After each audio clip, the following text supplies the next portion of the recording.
उसके घर पर कोई भी संतान नहीं थी। वो राजा संतानहीन था।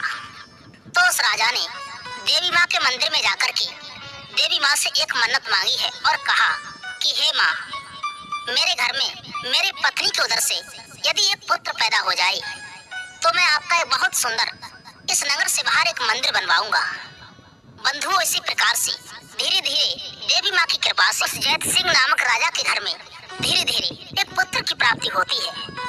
बंधुओं, जब पुत्र की प्राप्ति होती है, जब कुछ दिनों में धीरे धीरे वो पुत्र बड़ा होता है, तो उस राजा ने कहे अनुसार नगर से बाहर एक बहुत सुंदर सा नगर से बाहर देवी माँ का मंदिर बनवा दिया। बिल्कुल ठीक रास्ते के नजदीक ही पड़ता था। जो भी व्यक्ति उस रास्ते से निकल कर के जाता था, उस व्यक्ति के लिए उस देवी माँ के मंदिर में दर्शन करके ही जाने पड़ते थे। जो भी व्यक्ति मनचाहा वर मांगता था, वो देवी माँ उसकी इच्छा अनुसार उसे वर प्राप्त करवा देती थी। बड़ा ही भव्य और सुंदर मंदिर बना हुआ था। क्या होता है उधर, जो जैत सिंह नाम के राजा थे, जब उन पर धीरे धीरे बुढ़ापा आया, वृद्ध अवस्था आई, उनका लड़का भी जवान हुआ, तो एक दिन राजा जैत सिंह ने अपने मंत्री से कहा कि हे मंत्री, आप हमारे पुत्र के लिए हमारे पास बुलाकर लेकर आओ। तब राजा के कहे अनुसार उस राजकुमार के लिए बुलाया गया। मंत्री ने जाकर के जवाब दिया राजकुमार के लिए कि हे राजकुमार, तुम्हें महाराज बुला रहे हैं, क्योंकि आजकल महाराज की तबीयत ज्यादा खराब चल रही है। जब इस बात को सुनकर के वो राजकुमार अपने पिता के पास आया, जब अपने पिताजी के पास में बैठ गया, तो उसी समय पर वो राजा जैत सिंह अपनी अंतिम सांसों के लिए गिर रहे थे, अपनी जिंदगी के अंतिम पड़ाव पे थे। तो राजा जैत सिंह अपने बच्चे के सिर के ऊपर हाथ फिराने लगे, कहने लगे, हे पुत्र, इस संसार से जाने ही वाले हैं, लेकिन ये जो हमारे मंत्री हैं, लेकिन इन मंत्री के लिए तुम मेरी तरह, जैसे तुम मुझे सम्मान देते थे, ऐसे ही एक पिता की तरह इस मंत्री के लिए सम्मान और प्रेम देना। क्योंकि पुत्र, अब तो हम जा रहे हैं, जो भी हमारी जानकारी है, जो भी हमारा ज्ञान है, वो ही ज्ञान हमारे इस मंत्री के पास में है। इसे तुम कभी भी अपमानित मत करना। मित्रों, इतने शब्द कहने के बाद में वो राजा उसी समय पर खत्म हो जाते हैं। मित्रों, जब वो राजा खत्म हो गए, तो जो राजा का लड़का था, वो राजकुमार, उसे उस कंचनपुर नगरी का राजा बना दिया गया। फिर मित्रों, एक दिन क्या होता है, जो राजा जैत सिंह का पुत्र था, वो राजा बन गया था। उस राजकुमार के लिए जो महाराज का मंत्री था, तो महाराज का मंत्री उस राजकुमार के लिए महाराज के महलों के सभी दरवाजे एक एक करके खोल के दिखाने लगा। जब सब कमरे खोल खोल कर दिखाए उस मंत्री ने, लेकिन जो एक कमरा था उसका ताला नहीं खोला और उसे खोलने के लिए मंत्री ने मना कर दिया। महाराज जैत सिंह का पुत्र वो राजकुमार जो राजा बन गया था, वो कहता है, मंत्री से कहा कि आप इस कमरे को क्यों नहीं खोल रहे हैं, बाकी तुमने सभी कमरे हमें खोल कर दिखा दिए, आखिर इस कमरे को खोलने के लिए तुम क्यों मना कर रहे हो। तब उस मंत्री ने जवाब दिया कि हे राजकुमार, हमारे महाराज जो थे वो भी इस कमरे को खोलने के लिए मना करते थे, वो कभी भी इस कमरे के लिए खोलने नहीं देते थे। लेकिन मित्रों, उसी समय पर उस मंत्री का लड़का भी पास में खड़ा हुआ था। तब मंत्री का लड़का ये बात सुनकर के अपने पिता से कहता है कि हे पिताजी, अरे अब तो ये राजकुमार जब यहाँ के राजा बन गए, अब तो देखा जाए तो अधिकार इन्हीं का हो गया। अब इस कमरे के लिए ये खुलवाना चाहते हैं तो आप खोल दीजिए। उस मंत्री के लड़के ने जब कहा, तो मंत्री ने कह दिया, ठीक है महाराज, अब तो महाराज के मरने के बाद आप ही हमारे लिए महाराज हो, आप ही हमारे लिए सब कुछ हो, जैसी आपकी इच्छा है हम आज इस कमरे के लिए खोल देते हैं। जैसे ही उस कमरा के लिए खोला, तो कमरा खोलते हुए देखा कि वहां पर बड़े बड़े अच्छे अच्छे सुंदर सुंदर बड़ी ही लुभावनी तस्वीरें लगी हुई थी। मित्रों, वहां पर एक ऐसी तस्वीर लगी हुई थी जो तस्वीर रानी बर्मावती की लगी हुई थी। वो रानी सिंह देश के राजा जयध्वज की पुत्री थी। उसकी तस्वीर को देख करके वो राजा का लड़का जो राजा जैत सिंह का पुत्र था, जो राजा बन चुका था, वो उस तस्वीर को देख करके मोहित हो गया और मंत्री से कहने लगा, हे महाराज, ये राजकुमारी कौन है? मैंने जब से इसकी तस्वीर को देखा है, ये राजकुमारी मेरे दिल और दिमाग में बस चुकी है। अब मैं विवाह करूंगा तो इसी राजकुमारी के साथ करूंगा। फिर उसके बाद में वो बुजुर्ग मंत्री समझाने लगा, हे राजकुमार, तुम क्यों पागल हो रहे हो? इस लड़की के साथ विवाह करने के लिए, इस राजकुमारी से विवाह करने के लिए एक नहीं देशों से राजा महाराजा गए, लेकिन वहां जाने के बाद आज तक कोई राजा महाराजा वापस लौटकर नहीं आया है। इसलिए हे राजकुमार, आप जिद मत करो। इस राजकुमारी के साथ विवाह करने के सपने छोड़ दो। वो मंत्री का लड़का जो था वो पास में ही खड़ा था। वो महाराज से कहता है, हे महाराज, शादी करनी चाहिए। यदि आपकी इच्छा है तो इसी राजकुमारी से ही करना चाहिए आपको, क्योंकि मित्रों उन दोनों का नया खून था। उसे इस बारे में कोई ज्ञान नहीं था। उन्हें रानी बर्मावती के बारे में कोई ज्ञान नहीं था, क्योंकि उनका नया खून था, नौजवान थे। उन्होंने अपनी जिंदगी में कभी कोई लड़ाई झगड़ा नहीं किया था। युद्ध कैसा होता है इस बात की उन्हें जानकारी भी नहीं थी, लेकिन वो रानी बर्मावती से विवाह करने के लिए तैयार हो जाते हैं। लेकिन मित्रों उस बुजुर्ग मंत्री ने उन दोनों के लिए समझाया तो बहुत, लेकिन उन दोनों के एक भी बात समझ में नहीं आई। बुजुर्ग मंत्री कहने लगा, लेकिन तुम दोनों वहां पर कैसे जा पाओगे? रानी बर्मावती के साथ तुम कैसे विवाह कर पाओगे? मंत्री की ऐसी बातें सुनकर के वो राजकुमार कहने लगा, हे महाराज, हम जाएंगे जरूर। अब तो हम रानी बर्मावती से विवाह करके ही लौट कर आएंगे। आज जब मंत्री का बेटा और महाराज जैत सिंह का पुत्र वो राजकुमार घोड़ा और रथ के लिए सजा लेते हैं, उसमें खाने पीने वाला सामान जो उनकी जरूरतमंद सामान था उसके लिए उस रथ में रख लेते हैं। उसे रख करके वो मंत्री का लड़का और महाराज जैत सिंह का पुत्र राजकुमार दोनों वहां से चल देते हैं और उन्हें चलते चलते काफी समय हो गया, तो रास्ते में एक बगीचे में जाकर रुक जाते हैं रात्रि बिताने के लिए। जैसे ही वो मंत्री का बेटा और वो राजकुमार एक बगीचे में रुके, तब क्या होता है, उसी बाग में रात्रि के समय एक परियों का विमान आता है। उस विमान में परियों का बहुत बड़ा झुंड था। परियों का उड़न खटोला वहां पर आया और जैसे ही उनमें से एक मुख्य परी उस राजकुमार के लिए देखती है, उस राजकुमार को देखकर के मोहित हो जाती है और उस राजकुमार से वो परी कहने लगी, हे राजकुमार, तुम कौन हो? हमारे साथ में विवाह कर लो। मैं तुम्हारे साथ में विवाह करना चाहती हूँ।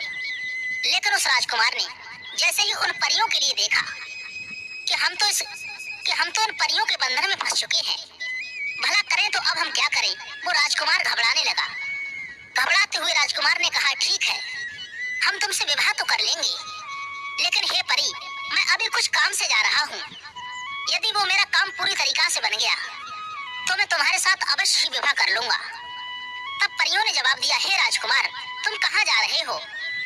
तो उस राजकुमार ने बताया, हे परियों, जो रानी बर्मावती है, जो सिंगल देश के राजा जयध्वज की पुत्री है, हम उसके साथ विवाह करने जा रहे हैं, इसीलिए हम यहाँ से जा रहे हैं। तब परियों ने जवाब दिया, हे राजकुमार, आप क्यों पागल बन रहे हो? भला तुम 7 समुद्र पार कैसे जा पाओगे? सिंगल देश जो है वो 7 समुद्र पार है। यदि तुम जिद कर रहे हो, यहाँ से जा रहे हो, तो मैं तुम्हारी मदद कर दूं तो तुम वहाँ पहुँच सकते हो।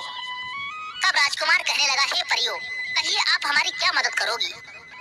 परी कहने लगी, हे राजकुमार, हमारे पास में ये एक उड़न खटोला है, इसे तुम ले जाओ और इस उड़न खटोले के माध्यम से तुम्हें वहाँ तक पहुँचने में आसानी हो जाएगी।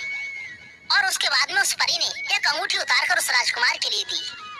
परी कहने लगी, लो, इस अंगूठी के लिए तुम अपने हाथ में पहन लेना। जब भी कोई तुम्हारे ऊपर जादू टोना करेगा, कोई चक्कर तुम्हारे ऊपर चलाएगा, कोई जादू शक्तियां तुम्हारे ऊपर इस अंगूठी के प्रभाव से कोई चल नहीं पाएंगी। बंधुओं, उसी वक्त वो राजकुमार और राजकुमार के साथ में जो मंत्री का बेटा था वो वहां से चलने लगे हैं उस उड़न खटोलों में बैठ करके। उस राजकुमार ने रास्ते में पहुंच करके उस उड़न खटोला के लिए मंत्री के लड़के के लिए दे दिया और उसने अंगूठी अपने हाथ में पहन ली। जैसे ही वो दोनों उड़ते उड़ते उस उड़न खटोले के माध्यम से सिंगल देश में पहुंचे हैं, तो वहां पर जाकर सोचने लगे, भला हम इस राज्य के दरवाजे पर आ ही तो गए। उससे पहले उन्होंने क्या देखा कि वहां पर एक बुढ़िया की झोपड़ी पड़ी हुई थी, उसमें एक बुढ़िया रहती थी। उसके बाद में वो सोचने लगे, ऐसा करते हैं, कुछ देर के लिए यहीं पर हम विश्राम करते हैं, कुछ जलपान भी हो जाएगा इस बुढ़िया के घर पर ठहर कर, और रानी बर्मावती के बारे में भी इस बुढ़िया से कुछ वार्तालाप हो जाएगा। रानी बर्मावती के बारे में इस बुढ़िया से हम कुछ बातचीत कर लेंगे तो रानी बर्मावती तक पहुंचने में हमें कुछ आसानी हो जाएगी। लेकिन जब उस बुढ़िया के पास में वो राजकुमार पहुंचा है, लेकिन जो मंत्री का बेटा था वो बाहर ही उस उड़न खटोले में बैठा रह गया। मित्रों, जैसे ही वो राजकुमार उस बुढ़िया के पास उस झोपड़ी में अंदर जाता है, तो उसने अंदर जाकर के क्या देखा कि वो बुढ़िया नहीं थी, जादूगरनी थी। वो अपने जादू के माध्यम से जो भी राजकुमार उसके पास आते थे, उस रानी बर्मावती के साथ विवाह करने के अरमान लेकर के जो भी राजा राजकुमार जाते थे, लेकिन उन्हें वो अपने जादू टोना के प्रभाव से मक्खी और मच्छर बना लेती। मक्खी और मच्छर बना करके वो अपनी एक दीवार से चिपका दिया करती थी। उसी तरीका से जब वो राजकुमार उस बुढ़िया के पास पहुंचा और जाते ही जाते बुढ़िया सोचने लगी, उस राजकुमार को देखते ही वो बुढ़िया कहने लगी, ये तो बड़ा सुंदर राजकुमार है, मैं अपने जादू प्रभाव के माध्यम से इसे भी मैं मच्छर बना देती हूँ। फिर वो बुढ़िया इतना सोच करके जादू टोना उस राजकुमार पर करने लगी। मित्रों, जैसे ही उस बुढ़िया ने जादू टोना किया, लेकिन उस राजकुमार पर जब जादू टोना का कोई असर नहीं हुआ, क्योंकि उस राजकुमार के हाथ में परी की दई हुई वो अंगूठी पड़ी हुई थी। जब उस राजकुमार पर उस बुढ़िया का कोई भी जादू टोना नहीं चला, बुढ़िया सोचने लगी, क्या बात है, आखिर कोई ना कोई चाल है मेरे साथ में, इस पे मेरी शक्तियों का प्रभाव क्यों नहीं हो रहा है, मेरा जादू टोना क्यों नहीं असर कर रहा है। फिर उसके बाद में वो बुढ़िया मीठी मीठी चिपड़ी चिपड़ी बातें उस राजकुमार से करने लगी और कहने लगी, हे राजकुमार, क्या तुमने मुझे पहचाना? मैं जानती हूँ मुझे तुमने नहीं पहचाना होगा। मैं तुम्हारी बुआ हूँ और तुम बहुत छोटे थे तब मैंने तुम्हें देखा था। भला अब तुम मुझे कैसे पहचान पाओगे? तुम तो जवान हो चुके हो। आज तुम मेरे पास आ गए हो, आओ मेरे लाल, अब तुम मेरे गले लग जाओ। उसी वक्त वो बुढ़िया उस राजकुमार के लिए अपने गले से चिपटा लेती है और वो बुढ़िया उसके बाद में उसके हाथ से उस अंगूठी को उतार करके धीरे से अपने हाथ में पहन लेती है और अपने जादू टोना के प्रभाव से उस राजकुमार के लिए भी एक मक्खी बना करके एक दीवार से चिपका देती है। उधर मंत्री का बेटा काफी देर तक बाहर खड़ा खड़ा राजकुमार के लौटने का इंतजार करता रहा।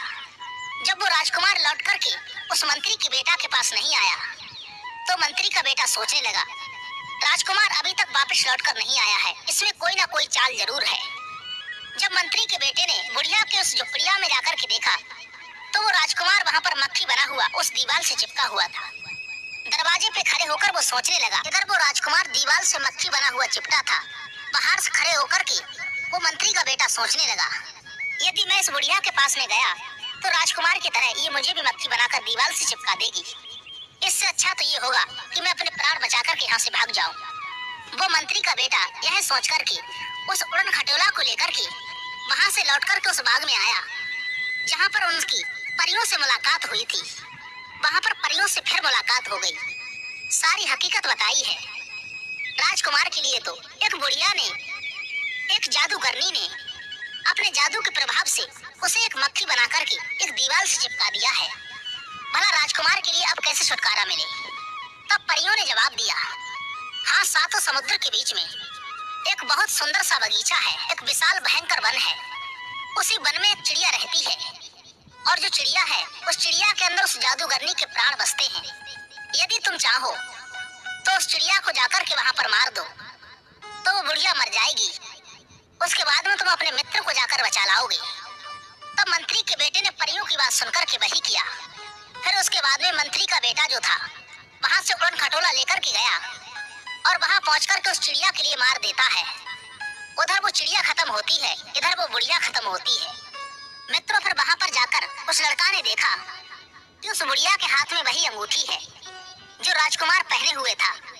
उस अंगूठी को उस बुढ़िया के हाथ से उतार करके जैसे ही उस दीवार पर चिपटे हुए अपने मित्र जो मक्खी बना हुआ था उस पर उस अंगूठी के लिए स्पर्श किया, एकदम से वो पहले की तरह राजकुमार बन जाता है। और उससे अलावा और भी अन्य राजा महाराजा जो मक्खी मच्छर बने हुए चिपके हुए थे उस दीवार से, उस अंगूठी के प्रभाव से उस मंत्री के बेटा ने उन सभी के लिए पुनः पहले की तरह राजकुमार बना लिया। जैसे ही वहाँ पर सभी राजकुमार और राजा बन जाते हैं, तो वहीं पर आज उस राजकुमार ने अपनी बारात सजाई है और बारात सजाने के बाद में रानी बर्मावती के पास पहुंच करके उस राजकुमार ने बड़ी विधि विधान के साथ में विवाह किया है। और शादी करने के बाद में जो बाकी राजा महाराजा थे वो अपने अपने देश के लिए वापस लौट जाते हैं। और जब वो राजा का लड़का और वो मंत्री का लड़का वहाँ से रानी बर्मावती के साथ विवाह करके अपने देश के लिए वापस लौटे हैं, जैसे ही अपनी कंचनपुर नगरिया के लिए वापस लौटे हैं, तो उस राजकुमार ने प्रण किया था जाते समय देवी माँ के मंदिर में कि हे देवी माँ, यदि आपने मेरी इस विवाह करा दिया इस रानी बर्मावती के साथ तो मैं आपको अपना सर काट करके चढ़ा दूंगा। उस राजकुमार ने वही किया। वो घर पर तो नहीं गया, जाकर के उसने देवी माँ के मंदिर में, और दरवाजे पर बाहर उसका मित्र खड़ा है और उसकी बहू खड़ी है। और जाते समय उस राजकुमार ने देवी माँ के लिए जो वचन दिया था, अंदर जाकर के उस राजकुमार ने देवी माँ की एक तलवार लेकर के अपनी गर्दन को काटकर देवी माँ के लिए भेंट में चढ़ा देता है। कुछ देर के बाद में वह मंत्री का बेटा मित्र वहाँ पर चल कर के आया। सोचने लगा मेरा मित्र वहाँ पर वापस क्यों नहीं लौटा है, तो देवी माँ के मंदिर में गया। पास पहुँच कर के मंत्री के बेटा ने देखा है तो वहाँ पर राजकुमार की गर्दन अलग है और धड़ अलग पड़ा है। वो मंत्री का बेटा यह देख कर के सोचने लगा, यदि मैं ऐसे वापस लौटा तो कहीं ऐसा ना हो नगर के लोग ये सोचेंगे कि एक सुंदर स्त्री के चक्कर में इसने राजकुमार का वध कर दिया। यह सोचकर के मंत्री के बेटा ने भी अपनी गर्दन के लिए काट दिया। जब मंत्री के बेटा ने अपनी गर्दन काटी तो उसके बाद में रानी वर्मावती भी सोचने लगी, ये दोनों मंदिर के अंदर गए हैं, अभी तक वापस लौटकर क्यों नहीं आए, आखिर क्यों नहीं लौटकर आए हैं, मैं चलकर देखूं। तब मंदिर के अंदर चलकर वो भी गई। तब उसने देखा कि यहाँ पर दोनों ही मरे पड़े हुए हैं, दोनों के सर अलग हैं, दोनों के धड़ अलग हैं। तो रानी वर्मावती भी सोचने लगी, यदि मैं वापस लौट कर के जाती हूँ तो नगर के लोग मुझे ताने मारेंगे और कहेंगे कि ये स्त्री चरित्रहीन थी, इसीलिए इसके मन में कोई और व्यक्ति होगा, कोई और परपुरुष होगा। उसके प्रेम में इसने अपने पति को भी मार दिया और उसके मित्र को भी मार दिया। उस पत्नी ने भी शर्म की वजह से अपने हाथ में तलवार लेकर के अपने गर्दन के लिए काटना चाहा। तब उसी समय पर देवी माँ प्रकट हो गई। जवाब दिया, हे बेटी, ये तुम क्या कर रही हो, क्यों मरने के लिए जा रही हो। तब उस बहू ने जवाब दिया, उस रानी वर्मावती ने जवाब दिया, मैं बगैर पति के जीवित नहीं रहूंगी। देवी माँ कहने लगी, पुत्री कोई बात नहीं, अब हम तुम्हें एक वचन देती हैं कि तुम जो भी हमसे मांगोगी हम तुम्हें वही दे देंगे। रानी कहने लगी, हे माँ, हमारे पति तुम हमें वापस लौटा दो। ये जो दोनों मरे हुए पड़े हैं, हमारे पति और हमारे पति का मित्र, इनको पहले की तरह जीवित कर दो। तब देवी माँ कहने लगी, ठीक है पुत्री, तुम अपने हाथों से इनके धड़ पर सिर लगा दो। एकदम से रानी वर्मावती से उल्टा हो गया। उसने गलती से क्या किया, जो मंत्री का सिर था वो राजकुमार के धड़ के ऊपर लगा दिया, जो राजकुमार का सिर था वो मंत्री के बेटे के धड़ के ऊपर लगा दिया। अब जीवित होने के बाद में उन दोनों में आपस में झगड़ा होने लगा। वो एक दूसरे को लेकर झगड़ने लगे कि ये स्त्री मेरी है, ये स्त्री मेरी है। एक कहने लगा, ये स्त्री मेरी है, लेकिन पहचान नहीं हो रही कौन इसमें राजकुमार है, कौन इसमें मंत्री का बेटा है। आज दोनों ने सलाह मिलाई कि एक राजा विक्रमादित्य हैं, क्यों ना हम उनके पास में चल करके हम अपना न्याय करवाएं। वो दोनों चल करके राजा विक्रमादित्य के दरबार में पहुंचे और वहां पर पहुंचने के बाद में महाराज विक्रमादित्य से कहा उन दोनों ने कि हे महाराज, आप हमारा न्याय करो।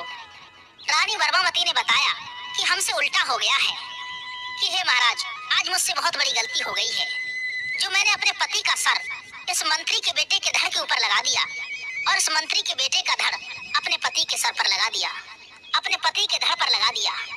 मुझसे आज उल्टा हो गया है। तो राजा विक्रमादित्य ने कहा, हे राजकुमारी, कोई बात नहीं है, महत्व तो सबसे बड़ा ये है, जैसे नदियों में उत्तम गंगा है, उसी तरीका से पर्वतों में उत्तम सुमेरु पर्वत है, और उसी तरीका से वृक्षों में उत्तम कल्प वृक्ष है, और अंगों में उत्तम सबसे महत्वपूर्ण सर है। तो जो सर है वही तुम्हारे पति हैं। तो हे राजकुमारी, जो तुम्हारा ये पति का सर है, उसी के लिए तुम अपना पति स्वीकार कर लो। मित्रों, इस तरीका से रानी वर्मावती अपने पति को स्वीकार करके वहां से वापस लौटी है और बड़े ही हंसी खुशी के साथ में उस राज्य में जाकर के, अपनी ससुराल में जाकर के उसके साथ में विवाह करके वो राजकुमार वापस आया उस मंत्री के लड़का के सहयोग की वजह से। बंधु, इस तरीका से आज की कहानी थी। इससे हमें यही शिक्षा मिलती है कि पत्नी के लिए यदि पति का अंग महत्वपूर्ण है तो वो है सिर,